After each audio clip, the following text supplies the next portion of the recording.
শিমুলতলি গ্রামের করিম চাচার দুই মেয়ে লতা আর পাতা।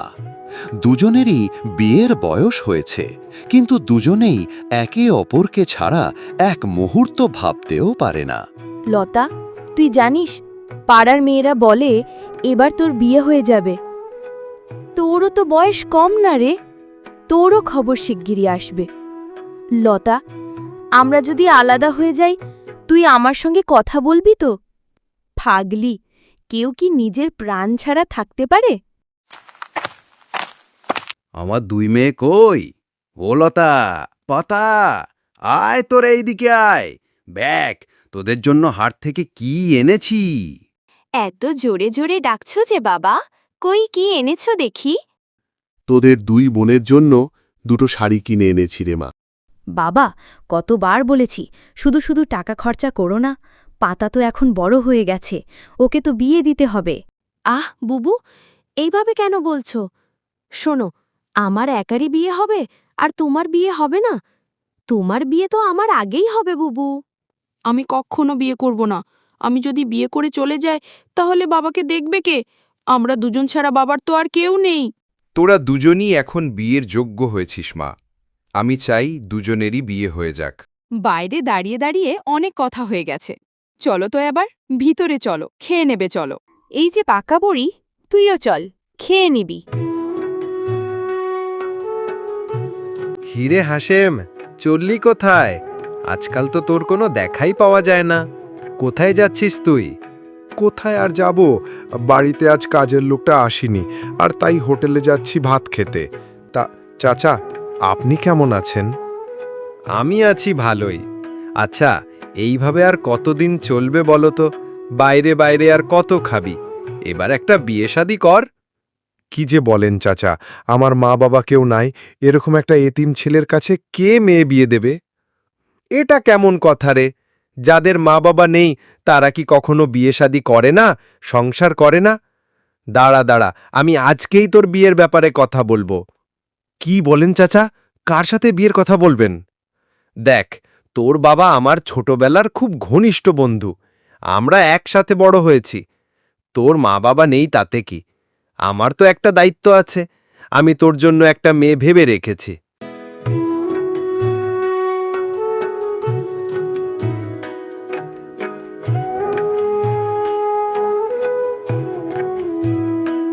লতা, আমাদের কপালে যাই থাকুক, আমরা কাউকে ছেড়ে যাব না। প্রতিজ্ঞা কর পাতা। প্রতিজ্ঞা করলাম আমরা একসাথে থাকব যতদিন বেঁচে আছি। যদি বিয়েই হয় আমরা একই গ্রামে একই পাড়ায় থাকব, না হলে বিয়ে করব না।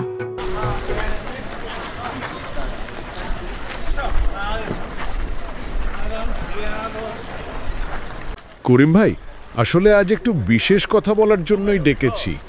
এত ভাবনা চিন্তার কি আছে, বলো না, কি বলবে? আমি ভাবছিলাম, আমার ভাইপো হাসিম ভালো ছেলে, ব্যবসা করে, পড়াশোনা জানা, আবার আমাদেরই গ্রামের ছেলে। যদি তোমাদেরও ভালো লাগে তাহলে লতার জন্য বিয়ের কথা আগাতে পারি। তাহলে বেশ ভালোই হয়। মা মরা মেয়ে দুটোর বিয়ে দিতে পারলে আমার শান্তি। ও বাবা, কি হলো? তুমি আজ এত চুপচাপ কেন? শরীর ঠিক আছে তো তোমার? হ্যাঁ মা, শরীর ঠিকই আছে, মনটা ভালো নেই। সকালবেলা তোর জন্য একটা ভালো বিয়ের প্রস্তাব এসেছে। ভাবছি ছেলেটার সাথে তোর বিয়ে দিয়ে দেব। ছেলেটা ভালো, এমন ছেলে হাতছাড়া করতে চাই না। মনে হয় তুইও সুখী হবি। আমি বিয়ে করতে চাই না বাবা। আমি সারা জীবন তোমার সাথেই থাকতে চাই। মারে, তোর সাথে যে ছেলেটার বিয়ের কথা ঠিক হয়েছে, ওর নাম হইল হাসেম। হয়তো তুই ওকে চিনে থাকবি। ও খুব ভালো ছেলে। তুই এই বিয়েতে রাজি হয়ে যা মা, রাজি হয়ে যা। আমার বয়স হয়েছে, কখন কি হয়ে যায় কিছুই বলা যায় না। কি যে বলো বাবা, বুবুর বিয়ে ঠিক হয়েছে আর তুমি কিনা মন খারাপ করে আছো? এটা তো খুশির খবর। আসলে যে ছেলেটার সাথে বিয়ে ঠিক হয়েছে সেই ছেলেটার বাবা মা নেই। আমার লতার বিয়ে হবে এমন একটা বাড়িতে যে কিনা কখনো শ্বশুর শাশুড়ির আদর পাবে না। শিমুলতলি গ্রামে সেদিন যেন আকাশের রঙও বদলে গেছিল। বাতাসে ছিল ফুলের গন্ধ, ঢাক ঢোলের তালে তালে নেচেছে গাছের পাতাও, কারণ ধুমধাম করে লতা ও হাশেমের বিয়ে হলো।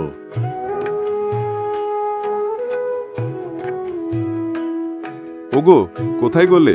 এখনো নাস্তা হয়নি? আমাকে তো কাজে বেরোতে হবে। একটু দাঁড়াও, আমি তোমার জন্য নাস্তা তৈরি করছি। কই গো, এসো খেতে এসো, নাস্তা দিয়েছি। জানো বউ, কোনোদিন ভাবিনি আমার কপালে এত সুখের দিন আসবে। বাবা মা মারা যাওয়ার পর আমি সারাটা জীবন খুব কষ্ট করছি গো। নিজের পরিবার বলতে কেউ ছিল না আমার। এসব কথা আর বলবে না, আগে যা হবার হয়েছে, এখন থেকে আমি আছি তোমার জন্য। এখন যত তাড়াতাড়ি সম্ভব বাচ্চা কাচ্চা নিয়ে নেব, বুঝেছ বউ? আমার খুব শখ ঘর ভর্তি ছেলে মেয়ে থাকবে। কি যে বলো তুমি, সবে মাত্র কাল বিয়ে হয়েছে, আর তুমি কি না এখনই ছেলে মেয়ের স্বপ্ন দেখছো? কেন, আমার কি বাবা হওয়ার স্বপ্ন থাকতে পারে না? আমার ঘরভর্তি ছেলে মেয়ে আমাকে সারাক্ষণ বাবা বাবা বলে ডাকবে, ভাবতেই কেমন আনন্দ হচ্ছে আমার। আমার ছোট বোন পাতাকে কয়দিন আমার কাছে এনে রাখতে চাই, ওকে ছাড়া থাকতে আমার খুব কষ্ট হচ্ছে। তোমার বোনকে এনে রাখবে, পেতে আবার জিজ্ঞেস করার কি আছে? এনে রাখো না তোমার কাছে। ঠিক আছে, আমি তাহলে পাতাকে আজকেই চিঠি লিখে দিচ্ছি।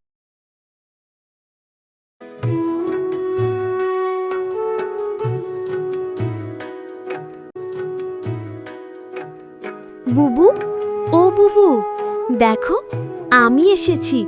কতদিন হয়ে গেল তোমার সাথে দেখা হয় না। কি রে, তুই না বলেছিলি আরও আগে আসবি, তা এত দেরি করলি কেন? বাবা কিছুতেই আসতে দিতে রাজি হচ্ছিল না, আমি একেবারে জোর করে চলে এসেছি। যাক, ভালোই হয়েছে, দুদিন পর তো তোর বিয়ে হয়ে যাবে, তখন তুই শ্বশুর বাড়ি চলে যাবি, তখন তো দুবোন একসাথে থাকাই হবে না। এই তো আমার একমাত্র আদরের শালিকা চলে এসেছে, এখন আমার আর কোনো চিন্তা নেই। বউ আর শালি মিলে সারা দিন আমার সেবা করবে। আচ্ছা বলো দেখি, আমার শালিকা কি খেতে বেশি ভালোবাসে? আমি বরং বাজার থেকে তাই কিনে নিয়ে আসি। আপনার এত ব্যস্ত হবেন না দুলাভাই, একবার যখন চলে এসেছি ভালো করে খাওয়া দাওয়া করে তারপর বাড়ি ফিরব। আর কতদিন আমাকে অপেক্ষা করতে হবে বলো তো? 1 বছর হয়ে গেল, এখনো তুমি সন্তান ধারণ করতে পারছো না। আমাদের বাচ্চা হয়নি তো কি হয়েছে, নিশ্চয়ই আমরা সন্তানের মুখ দেখব। তুমি যদি অত ভেঙে পড়ো তাহলে আমি কোথায় যাব বলো তো? আরে বাবা, কারো কারো সন্তান একটু দেরিতে হয়, একটু সময় লাগে। তুমি না হয় আরেকটু ধৈর্য ধরো, দেখবে আমরা নিশ্চয়ই মা বাবা হব। আমি আর এক মুহূর্ত দেরি করতে চাই না। কালকে আমি তোমাকে আমাদের গ্রামের সবচেয়ে ভালো ডাক্তারের কাছে নিয়ে যাব। তিনি তোমাকে পরীক্ষা করে বুঝতে পারবে আসলে সমস্যাটা কোথায়। আমি আপনার স্ত্রীকে খুব ভালো করে পরীক্ষা করে দেখেছি, কিন্তু অবস্থা খুব একটা ভালো মনে হচ্ছে না। মনে হচ্ছে তলপেটের ভেতরে কোনো একটা সমস্যা আছে। ডাক্তার সাহেব, আপনি তো জানেন আমার মা বাবা নেই, আমার ছেলে মেয়ের কত শখ। আপনি দয়া করে চিকিৎসা করে আমার স্ত্রীকে সুস্থ করে দিন। ডাক্তার সাহেব, আমি কি কখনো মা হতে পারবো না? কেন পারবেন না? অবশ্যই পারবেন। আমি তো আপনার চিকিৎসা শুরু করেছি, একটু ধৈর্য ধরে অপেক্ষা করুন। এখনই ভেঙে পড়বেন না, নিয়ম করে ওষুধগুলো খাবেন। আমি আর অপেক্ষা করতে পারবো না ডাক্তার সাহেব, আপনি যা করার তাড়াতাড়ি করেন। আমি শুধু মা ডাক শুনতে চাই। 6 মাস তো কেটে গেল, কিন্তু আমার সন্তানের মুখ আমি তো এখনো দেখতে পেলাম না। বিধাতা কি কখনো আমায় মা ডাক শোনাবে না? আমি তোমাকে স্পষ্ট করে একটা কথা বলে দিচ্ছি, প্রয়োজন হলে আমি নিজে আবার বিয়ে করব। আমি এটা কখনো মেনে নিতে পারবো না, এই সংসার আমার। তুমি যদি মেনে নিতে না পারো তাহলে তুমি বাপের বাড়ি চলে যাও, আমি তোমাকে তালাক দিয়ে দেব। কিন্তু সন্তানহীন অবস্থায় আমি সারা জীবন কাটাতে পারবো না।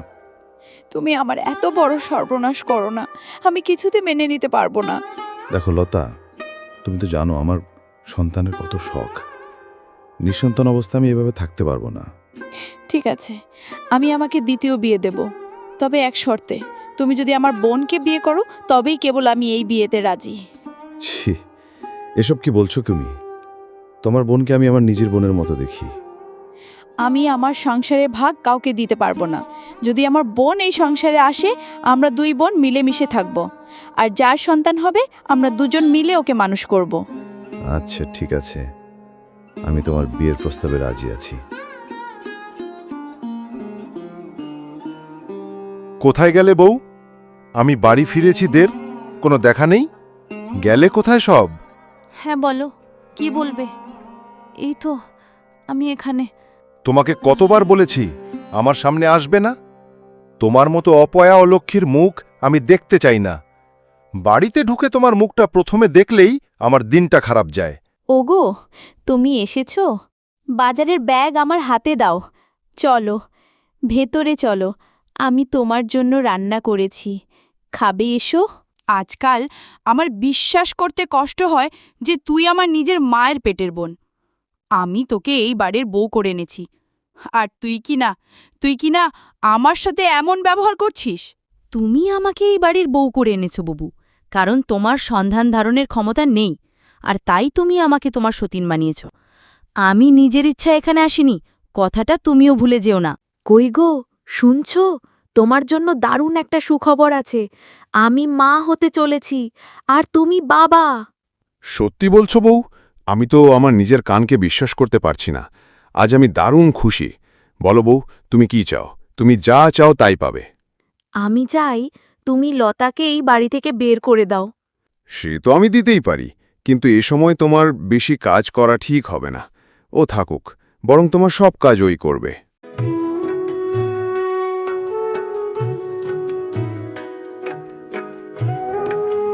ও বুবু, এখনো তোমার রান্না হয়নি? না রে বাতা, আর একটু অপেক্ষা কর, হয়ে যাবে এখনই। যখন থেকে শুনেছ আমি মা হতে চলেছি, তখন থেকে তুমি আমার অযত্ন শুরু করেছ। তুই আমার আপন ছোট বোন। আমি ছোটবেলা থেকে তোকে কোলে পিঠে করে মানুষ করেছি, আর এখন কিনা আমি তোর অযত্ন করব? যা বলছি একদম ঠিক বলছি। তুমি জানো আমি গর্ভবতী। তুমি তো একটু সকাল সকাল রান্না করতে পারো। দেখ, তোর পেটে বাচ্চা আসার পর থেকে তো তুই কোনো কাজ করিস না, আমাকে একাই সব কাজ করতে হয়, এজন্যে দেরি হয়ে যায় একটু। তুমি আমাকে কাজের খোটা দিচ্ছ?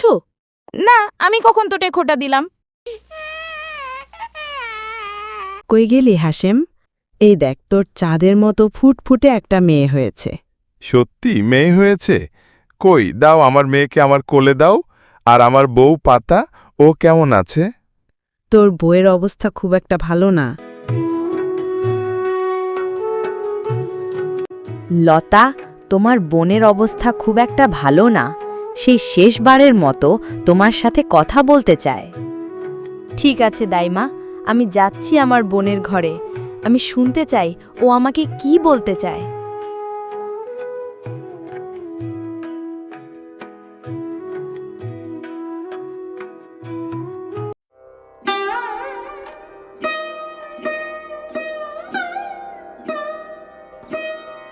কোনো চিন্তা করিস না বোন, সব ঠিক হয়ে যাবে, দেখিস।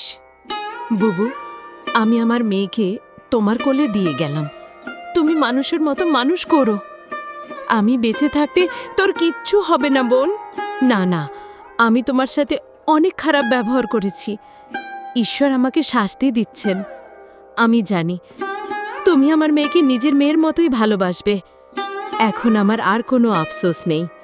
তোমরা সবাই ভালো থেকো বুবু।